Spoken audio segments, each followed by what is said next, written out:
alam kubur itu bukan alam akhirat. Ini yang harus kita tahu betul, supaya nanti kaitannya nyambung dengan kenapa ada amalan-amalan. Jadi alam kubur itu bukan alam akhirat.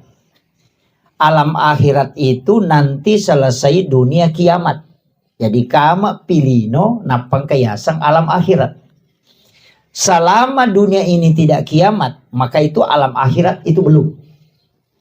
Makanya nanti di akhirat baru tidak bisa orang mendapatkan kiriman pahala dari dunia, karena sudah tidak ada.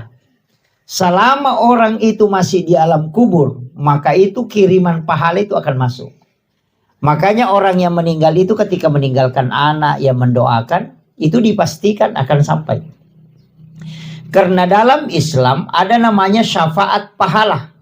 Syafaat pahala itu adalah kebaikan yang dilakukan oleh anak kita atau murid-murid kita yang kemudian didapatkan oleh orang yang punya anak itu sendiri.